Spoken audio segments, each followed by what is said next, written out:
வணக்கம். சாந்தி entertainment channel. எல்லாம் எப்படி இருக்கீங்க? நல்லா இருக்கீங்களா? நியூ இயர்லாம் கொண்டாடியாச்சா? சந்தோஷமாக போயிட்டா? யார் யார் என்னென்ன நியூ இயருக்கு சபதம் எடுத்திருக்கீங்க? என்னென்ன சபதம் நிறைவேற்ற போகிறீங்க? 2025 உங்களுக்கு எந்த மாரி அனுபவத்தை கொடுத்தது? அந்த அனுபவத்தை வச்சு 2026 மாற்றி அமைச்சிருக்கீங்க. இதெல்லாம் நல்ல விதமாக நியூ இயர் கொண்டாடினீங்களா? இப்போ 2026 எலெக்ஷன் வேறு வருது. அதனால் எல்லாருக்குமே கொஞ்சம் கஷ்டமாக தான் இருக்கும். எலெக்ஷனில் எல்லாத்தையும் அறிவிப்பாங்க, ஒன்றும் கொடுக்க மாட்டாங்க. ரோடு போடுறேம்பாங்க, போட மாட்டாங்க. இதெல்லாம் ஒரு பக்கம் இருக்க, நமக்கு அரசியல் தேவையில்லைங்க. அரசியலை பற்றி நம்ம பேசவும் கூடாது, பேசினாலும் தவறு. நமக்கும் அதுக்கும் எட்டாக்கணி, அதை விட்டுருங்க. நம்ம நம்ம வீட்டு வேலைகளை பார்ப்போம். என்னான்னு கேட்குறீங்களா? முக்கால்வாசி லேடிஸ் நல்லா சமத்தாக தான் இருக்காங்க. கொண்டு வர காசையும் சரி, வீட்டு பொருட்களையும் சரி, ஜாமான்களையும் சரி, எல்லாத்தையுமே அளவோடு பயன்படுத்தி சிக்கனமாக நல்ல விதமாக குடும்பத்தை ரன் பண்ணிட்டு தான் போகிறாங்க. அதில் நான் எந்த குறையும் சொல்ல மாட்டேன். ஆனால் சில பேர் இருக்காங்க, அது மறதின்னு சொல்கிறதா, சோம்பேறித்தனம்னு சொல்கிறதா, இல்லை அலட்சிய போக்குன்னு சொல்கிறதா, அது என்னான்னு தெரியலிங்க. ஆனால் சில பேர் மட்டும் ஒரு வேலையை செஞ்சால் அதை முழுசாக செய்ய மாட்டாங்க. அந்த வேலை அப்படியே இருக்கும், அதை போட்டுட்டு பக்கத்து வீட்டில் போய் பேசிகிட்டு இருப்பாங்க. அடுப்பில் இட்லி ஊற்றி வச்சுருப்பாங்க, அந்த அடுப்பை ஆஃப் பண்ணாமலே தெருவாசப்படியில் எய்த்த வீட்டுக்காரவங்கள்ட்ட மணிக்கணக்காக பேசிட்டு அந்த ஸ்மெல்லு வரும். தண்ணி இல்லாமல் பானை ட்ரை ஆனால் ஒரு ஸ்மெல் வரும் பார்த்திங்களா? அந்த நேரத்துக்கு என்ன பண்ணுவாங்கன்னா அடுப்பை ஆஃப் பண்ணிவிட்டு இட்லியெல்லாம் அந்த ஸ்மெல் அடிக்கும், சாப்பிடக்கூட முடியாது. அந்த மாதிரி பண்ணிவிடுவாங்க. சில பேர் சாப்பாடு வைப்பாங்க, ஒலை வச்சுட்டு, ஒலை நல்லா தளன்னு கொதிக்கும், அரிசி போட மாட்டாங்க. மீறி அரிசி கொதிச்சிட்டு இருந்ததுன்னா சிம்மில் வச்சுட்டு கொல்லையில் ஏதாவது தோண்டிக்கிட்டு மணிக்கணக்காக அங்கே நின்றுட்டு சாதம் ஃபுல்லாக பார்த்திங்கன்னா ஒரு ஆள் சாதம் அடுப்புக்கு இந்த ஆழமாக கொட்டி கிடக்கும். அதுக்கப்புறம் அடுப்பை ஆஃப் பண்ணிவிட்டு சாதத்தை வடிச்சிட்டு அதை மேலாப்பில் அள்ளிட்டு அப்புறம் அடுப்பை க்ளீன் பண்ண 1/2 மணி நேரம். அது அலட்சிய போக்கா, கவனக்குறைவா, இல்லை ஞாபக மறதியா, அது எந்த லிஸ்ட்டில் சேர்க்குறதுன்னு தெரியல. அந்த மாதிரி சில லேடிஸ் இருக்காங்க. அப்புறம் வேலையெல்லாம் போட்டுருவாங்க. எப்படியோ காலை டிஃபன் சாப்பிட்டதுலேருந்து சிங்க ஃபுல்லாக ஏனம் கிடக்கும். மத்தியானம் சமைக்க மணி 12, 1 கூட ஆகிடும். போய் 10:30, 11 மணிக்கு பக்கத்து வீட்டுக்கு போனாங்கன்னா அப்படியே கதை பேசிட்டு, ஊர் கதை, உலகத்து கதை, நமக்கு நடக்க வேண்டியது, நடக்காதது, நடக்க போகிறது, அதெல்லாம் பேசினா கூட பிரச்சனை இல்லையா? பிரச்சனை வர மாதிரி உள்ள பக்கத்து வீட்டு கதை, அக்கத்து வீட்டு கதையெல்லாம் பேசிட்டு 2 மணி நேரம் கழித்து பார்த்திங்கன்னா அவங்களாலே மலைச்சி போயிடும். ஐயோ, நம்ம இவ்வளோ பாத்திரம் சேர்ந்து கிடக்கு, வளர்க்கணும், துணி துவைக்கணும், குளிக்கணும், சமைக்கணும், என்ன பண்ண போகிறோன்னு தெரியலன்னு புலம்பிக்கிட்டு சமையலை ஆரம்பிப்பாங்க. அறக்க பறக்க சமைச்சிட்டு குழம்பு நல்லா இருக்கோ நல்லா இல்லையோ, காய் வெந்ததோ வேவலியோ, பொரியல் நல்லா இருக்கா நல்லா இல்லையா, அதை அலட்சியமாக அதை செஞ்சு முடிச்சுட்டு பரன்னு செய்வாங்க. ஏன் அந்த பரபரப்பு? அப்படியே பரபரன்னு செய்யும்போது பரபரன்னு காய் நறுக்கும்போது கையை நறுக்கிக்குவாங்க, இல்லை வெட்டிடும். நிதானமாக நம்ம வீட்டு அக்கப்போர்க்காத பேசி என்னங்க ஆக போகுது? அந்த அலட்சியத்தை விட்டுடுங்க தயவுசெய்து. நிறைய பேர் இருக்காங்க, அது அவங்களுக்கு ஒரு ரிலாக்ஸேஷனாக அது சொல்கிறாங்க. ஆமாம், பொழுதுக்கும் தான் வேலை செய்கிறோம், சாப்பிட்றோம், யானை வளர்க்குறோம், குளிக்கிறோம், துவைக்கிறோம், காயப்படுறோம், துணி ரொட்டேஷன் ஒர்க்கு. இது சும்மா வாயார கொஞ்சம் மனசு ரிலாக்ஸாக போய் பேசிட்டு வந்தால் தாங்க மனசு நிம்மதியாக இருக்குது. அதனால தான் போய் கதை பேசிட்டு வரேன் அப்படிம்பாங்க. ஆச்சுதா?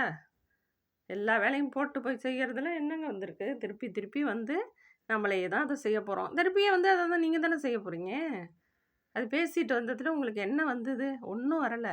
பரபரப்பு வந்தது, கைய வெட்டிக்கிட்டீங்க.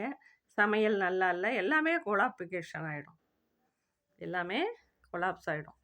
அது தெரியாம நெறைய பேர் என்ன பண்ண ஈவினிங் டயத்துல பேசிட்டுருங்க. பிள்ளைங்க வந்ததுன்னா அதுங்களுக்கு குடுத்துட்டு, அப்புறம் வந்து ஒரு 5 டூ 7, 6 டூ 8 2 ஹவர் இருக்கு உங்களுக்கு. கோயிலுக்கு போயிட்டு வரலாம், கதை பேசலாம், வாக்கிங் போலாம். எல்லா வேலையும் முடிச்சுட்டு, நீங்க அதுக்கப்புறம் 8லேருந்து 9க்குள்ள டிஃபன் ரெடி பண்ணி குழந்தைங்களுக்கு குடுங்க. அப்புறம் வழக்கங்க எல்லா வேலையும் முடிச்சுட்டு நைட்டு காலைக்கு உள்ளது ப்ரிப்பேர் பண்ணி வச்சுட்டு, நீங்க 10 மணிக்கெல்லாம் படுக்கலாம்.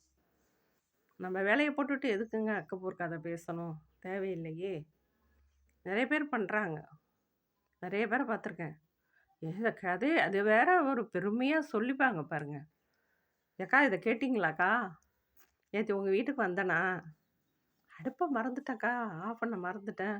போய் பார்க்குறேன், தக தக தக தகன்னு புகை வந்துட்டு ஸ்மெல்லு வீடே பாத்திரமே கருகேன்னு ஆயிப்போச்சுக்கா. எனக்கு வேணும்னு இட்லி ஊத்தி வச்சுருந்தேங்க. 1/2 மணி நேரமா பேசிட்டு இருந்தேன் பாருங்க. அதில வீணா போயிடுச்சுக்கா, தண்ணி இல்லாம." அப்படின்னு அது ஒரு பெருமையா சொல்லிக்குவாங்க. அதேமாரி சமையல முடிக்காம போட்டு போனேன்னா, எனக்கு 3 மணி ஆயிடுச்சுக்கா சமைச்சு முடிக்க. நல்ல வேளை. எங்க வீட்டுக்காரர் வந்து 3:30க்கு தான் வந்தார். அதுக்குள்ள சூடாவே எல்லாம் செஞ்சு வச்சுட்டேன். அப்படின்னு அத சொல்லுவாங்க பெருமையா. ஏன் அந்த நேரத்தில வேலைய முடிச்சுட்டா? நீங்க ரிலாக்ஸ் பண்ணிட்டு வீட்ல உள்ள வேலைகள பார்க்கலாம், படுத்து கிடக்கலாம். இல்லையா துணி காய்ஞ்சுதா மடிக்கலாம், ஏதோ ஒரு வேலைய பார்க்கலாம். பக்கத்து வீட்ல போய் அக்கத்து வீட்லலாம் கதை பேசி என்னங்க ஆகப்போகுது? ஒண்ணும் ஆகப்போறதில்ல. உங்க வேலை தான் கெட்டு போச்சு. டைம் ஓடி போச்சு. சமையல் லேட்டா போச்சு. சாப்பிட்றதும் லேட்டா போச்சு. டைஜஷன் ஆவறதும் லேட்டா போச்சு. திரும்ப நைட்டு சாப்பிட முடியாத போச்சு. இப்படியே தொடர்ச்சியா வருங்க அது. ப்ராப்ளம் வந்து தொடர்ச்சியா வந்துட்டுருக்கும். அதனுடைய பக்க விளைவுகள் ஜாஸ்தியா இருக்கும். நேரத்துக்கு பசங்களுக்கு குடுக்க முடியாது. எல்லாமே லேட் ஆயிடும். நம்ம வேலைகள முடிச்சுட்டு, இன்னைக்கு சமைக்கிற வேலை இல்ல. காலையிலே கிடுகிடுன்னு வேலைய முடிச்சுட்டேன். போய் உட்காந்து பேசிட்டுருங்க. வேலையெல்லாம் போட்டுட்டு போய் பேசாதீங்க. நம்ப தானே செய்யணும். நீங்க தானே கஷ்டப்படணும். போட்டு போனீங்கன்னா, நீங்க தான் கஷ்டப்படணும் வந்து. அத மனசுல வச்சுக்கிட்டு நீங்க போய் கதை பேசுங்க. எல்லாருமே அப்படிதாங்க பண்றாங்க. முக்காவாசி பேரு மனசே சரியில்ல. ஏதோ கொஞ்ச நாழி வாயாவி போக்கிட்டு, தொண்டாவிய போக்கிட்டு போனா தான், மனசு நிம்மதியா டீய போட்டு குடிச்சோமா, வேலைய பார்த்தோமான்னு சுறுசுறுப்பா செய்ய முடியுதும்பாங்க. சில பேருக்கு இருக்கலாம். ஆனா நெறைய பேருக்கு இருக்கு அந்த மாதிரி. அது ஒரு ப்ராப்ளம்னு நெனைக்கிறேன். அடுத்தவங்கள்ட்ட பேசி, டயத்த வேஸ்ட் பண்ணி, பிரச்சனைய கொண்டு வந்து, வேலைகளும் கெட்டு போயி, அறக்க பறக்க செய்யறது, அது ஒரு ஹிஸ்டீரியா மாரி ஆயிடுச்சு. அது மண்டையில, ஆஹா! அவங்க வீட்டுக்கு போணும், அவங்க வீட்டுக்கு போணும், போய் கதை பேசணும். பக்கத்து, அக்கத்து வீட்டு கதைய பேசணும். பேசுனா தான் நமக்கு நிம்மதியா இருக்கும். தூக்கம் வரும், நைட்டு தூக்கம் வரும் அப்படின்னு சொல்லிட்டு, தூக்கம் வரும்ன்னு சொல்லிட்டு அந்த கதைய பேசி முடிச்சுட்டு, யார் வீட்டு கதையாவது பேசணும்.